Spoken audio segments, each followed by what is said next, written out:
जो मजूसियों के आगे आगे चला और उनको राह दिखाते हुए उस स्थान पे जाके रुक गया जहां पर यीशु की पैदाइश हुई थी।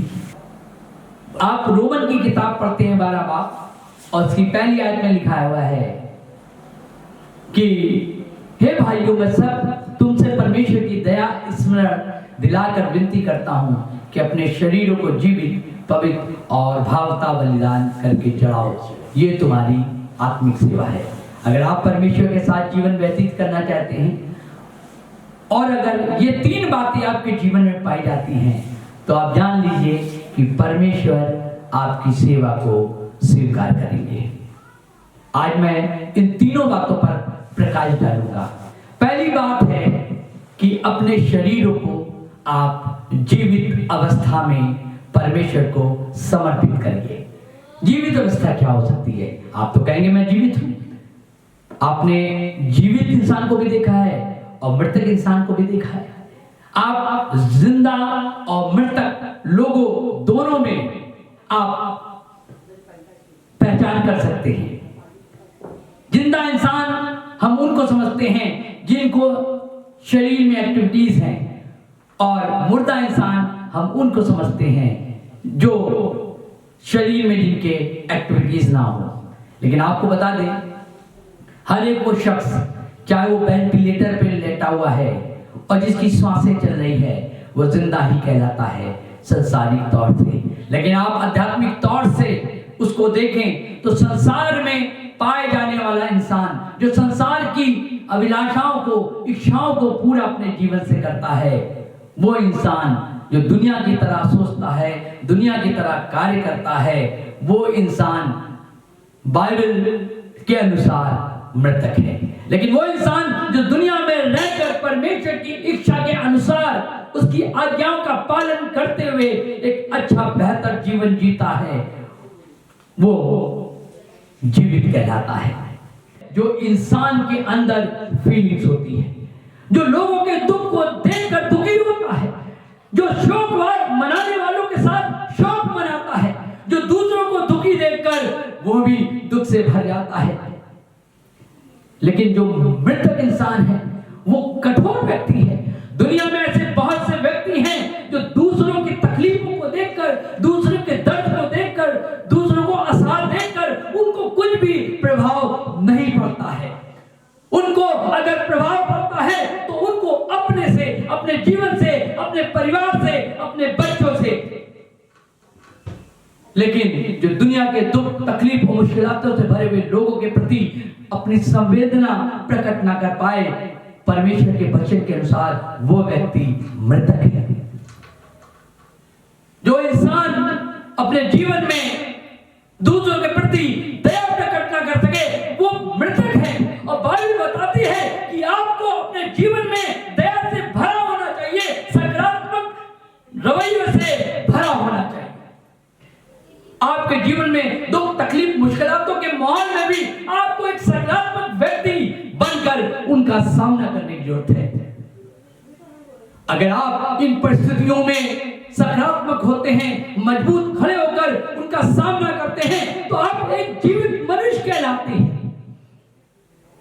क्योंकि बाइबल बताती है मृतक जितने चुपचाप पड़े हुए हैं वो परमेश्वर की सताइश तो नहीं कर सकते, पर हम जीवित लोग परमेश्वर की सताइश अब से लेकर सदा तक करेंगे।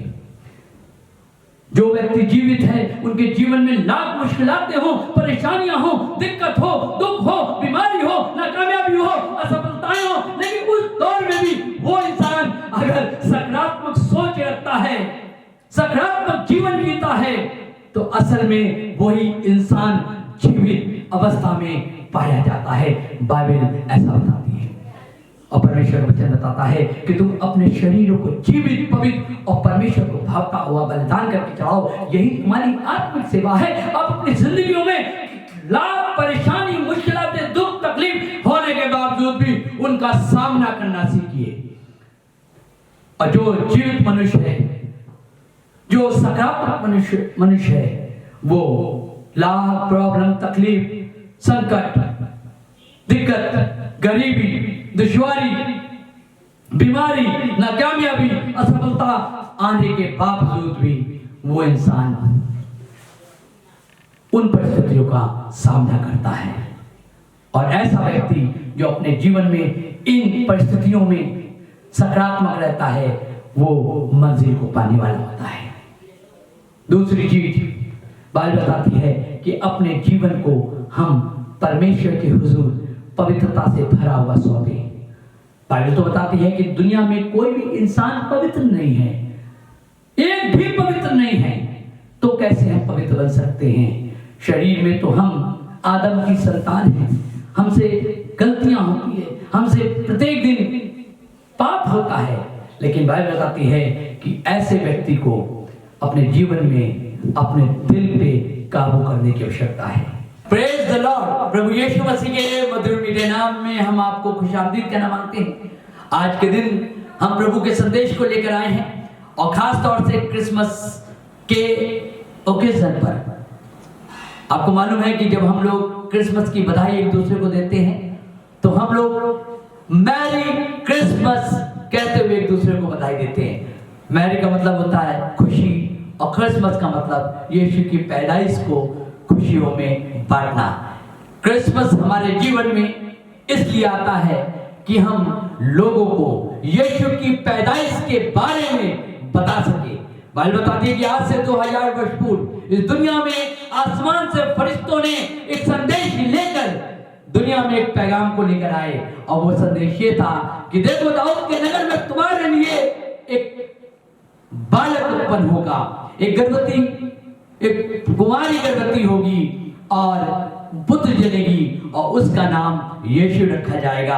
अर्थात वो समस्त मनुष्यों को उनके पापों से छुटकारा देगा। यीशु की पैदाइश इस दुनिया में सिर्फ इसलिए हुई कि मानव जाति के लिए उद्धार का कारण बन सके। उसका नाम यीशु है, और उसका अर्थ होता है कि वो हमको हमारे पापों से छुटकारा देगा। तो आशा करते हैं ये क्रिसमस आपके लिए बहुत सी खुशियों को, छुटकारे को लेकर आए। बाइबल बताती है, अगर मैं बाइबल को पढ़ता हूं तो वहां पर उन चीजों को देखता हूं जहां पर यीशु का जन्म हुआ। मैं उस घड़ी को देखता हूं और मैं ये पाता हूं कि 4 किरदार ऐसे मैं पाता हूं कि अगर वो 4 किरदार अपना किरदार ना निभाते तो शायद परमेश्वर की मसलाहत को पूरा होने में बहुत सी प्रॉब्लम्स होती। और वो आज 4 किरदारों के बारे में आज मैं आपसे बातचीत करूंगा। और पहला किरदार है मरियम का, दूसरा यूसुफ का, तीसरा मजूसियों का, और चौथा आसमान में वो तारा जो मजूसियों के आगे आगे चलकर उस स्थान पे जाके रुक गया जहां पर यीशु की पैदाइश हुई थी। बाइबल बताती है कि ये यूसुफ जो कि मरियम का मंगेतर था, मरियम की उसके साथ मंगनी हुई थी, और जब वो मरियम को अपने घर ले जाने के लिए मरियम के घर पहुंचा और उसको गर्भ अवस्था में देखा, तब वो बहुत हैरान हो गया। वो सोचने लगा कि मैं तो मरियम से कभी मिला नहीं, मरियम से मैंने प्यार तक नहीं किया, और मरियम गर्भवती कैसे हो गई? बाइबल बताती है कि यूसुफ एक धर्मी पुरुष था और किसी भी रीति से वो मरियम को बदनाम करना नहीं चाहता था। इस कारण से वो मन ही मन मरियम को त्याग देने के लिए सोच ही रहा था। उसी दौरान स्वर्गदूत आसमान से जमीन पर आकर यूसुफ को एक संदेश देता है, और वो ये कहता है कि यूसुफ, मरियम को अपने साथ अपने घर लाने से कदापि तुम मत डर, क्योंकि ये परमेश्वर की तरफ से हुआ है कि मरियम एक पुत्र को जनेगी और उसका नाम इम्मानुएल होगा, अर्थात परमेश्वर हमारे साथ है। जब ये खबर यूसुफ ने सुनी तो बाइबल बताती है कि यूसुफ नींद से जागकर मरियम को अपने घर ले आया। आज की सुबह मैं इसी बातों को, इस आज्ञाकारिता को जो इन 4 लोगों ने परमेश्वर की आवाज को और संदेश और आज्ञा को सुनकर अपने जीवन से पूरा किया, मैं बताना मांगता हूं कि आज क्रिसमस के मौके पर आपके जीवन में ये संदेश मैं देना चाहता हूं कि अपने जीवन से परमेश्वर की आज्ञाकारिता को पूरी करने के बाद आप परमेश्वर की मसलाहत को पूरी करने पाएंगे। बाइबल बताती है कि जिस समय मरियम के पास स्वर्गदूत आया उस संदेश को लेकर कि मरियम तू गर्भवती होगी, मरियम चौंक गई। इस खबर को, इस संदेश को सुनकर वो एंगेज हो गई। ये कैसे मुमकिन होगा, ये कैसे हो सकता है? मैंने तो आज तक किसी भी पुरुष को देखा तक नहीं, ये कैसे संभव हो सकता है?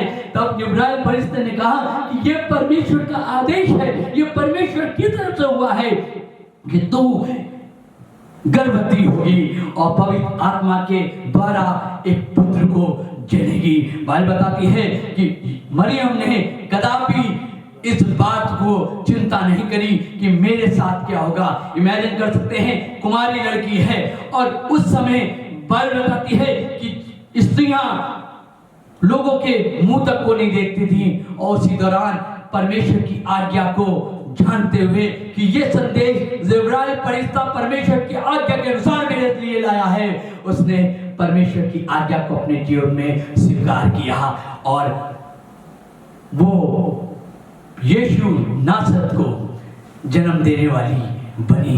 और बाइबल बताती है कि उसकी को मनुष्य जाति के लिए उद्धार का कारण बनी। और दूसरी बात यह है कि बाइबल बताती है कि यूसुफ ने नींद से जागकर जैसा जिब्राइल फरिश्ते ने परमेश्वर की ओर से आज्ञा दी थी, उसने वैसा ही किया और परमेश्वर की मंशा को पूरी करा। तीसरी बात यह है कि मजूसी जिसको हेरोदेश राजा ने यह आज्ञा दी थी कि जाओ यीशु के जन्म के बारे में ठीक ठीक पता करो और जब यीशु मिल जाए तब मुझको आके बताना ताकि मैं भी उसको प्रणाम कर सकूं। हेरोदेश के जहन में कुछ और चल रहा था। यीशु को कत्ल की प्लानिंग चल रही थी। वो उसका पता जानना चाहता था ताकि वहां तक पहुंच के यीशु को कत्ल कर सके। लेकिन बाइबल बताती है कि परमेश्वर ने मजूसियों से उस वक्त जब वो सो रहे थे कहा कि तुम यीशु को दंडवत करके अपने घर को लौट जाओ, हेरोदेश के पास मत जाना। और मजूसियों ने परमेश्वर की आज्ञा के अनुसार वैसा ही किया कि यीशु के दंडवत के बाद वो अपने देश को लौट गए। सिर्फ इतना नहीं, चौथा किरदार है वो हम सबको बड़ा आकर्षित करता है। आसमान पे टिमटिमाता हुआ तारा जिसको परमेश्वर ने ये आज्ञा दी थी कि तुम इन मजूसियों के आगे आके चलकर इनको राह दिखाओगे और वहां पर जहां पर यीशु की पैदाइश हुई है वहां पे जाके रुक जाओगे ताकि तुम इनके मार्गदर्शक बन सको, इनको रास्ता दिखा सको। आज मैं आपसे वो बताना मांगता हूं कि 4 किरदार जिन्होंने अपने जीवन में यीशु की पैदाइश से पूर्व परमेश्वर की आज्ञा का पालन किया और जैसा परमेश्वर ने कहा था वैसा ही किया। इस कारण से यीशु जो नजात हिंदा है, जो दुनिया में नजात लेकर आया, हमारे आपके पापों के छुटकारे के लिए आया, उसकी पैदाइश में इनका प्रमुख रोल रहा। ये क्रिसमस आपके लिए तब मुबारक होगा जब आप भी परमेश्वर से ये अहद बांधेंगे कि खुदावंद मैं अपने जीवन में तेरी आज्ञा का पालन करूंगा, जो शिक्षाएं तूने मुझको दी है मैं उनको मानकर अपने जीवन में तेरी मर्जी को पूरी करने वाला बनूंगा।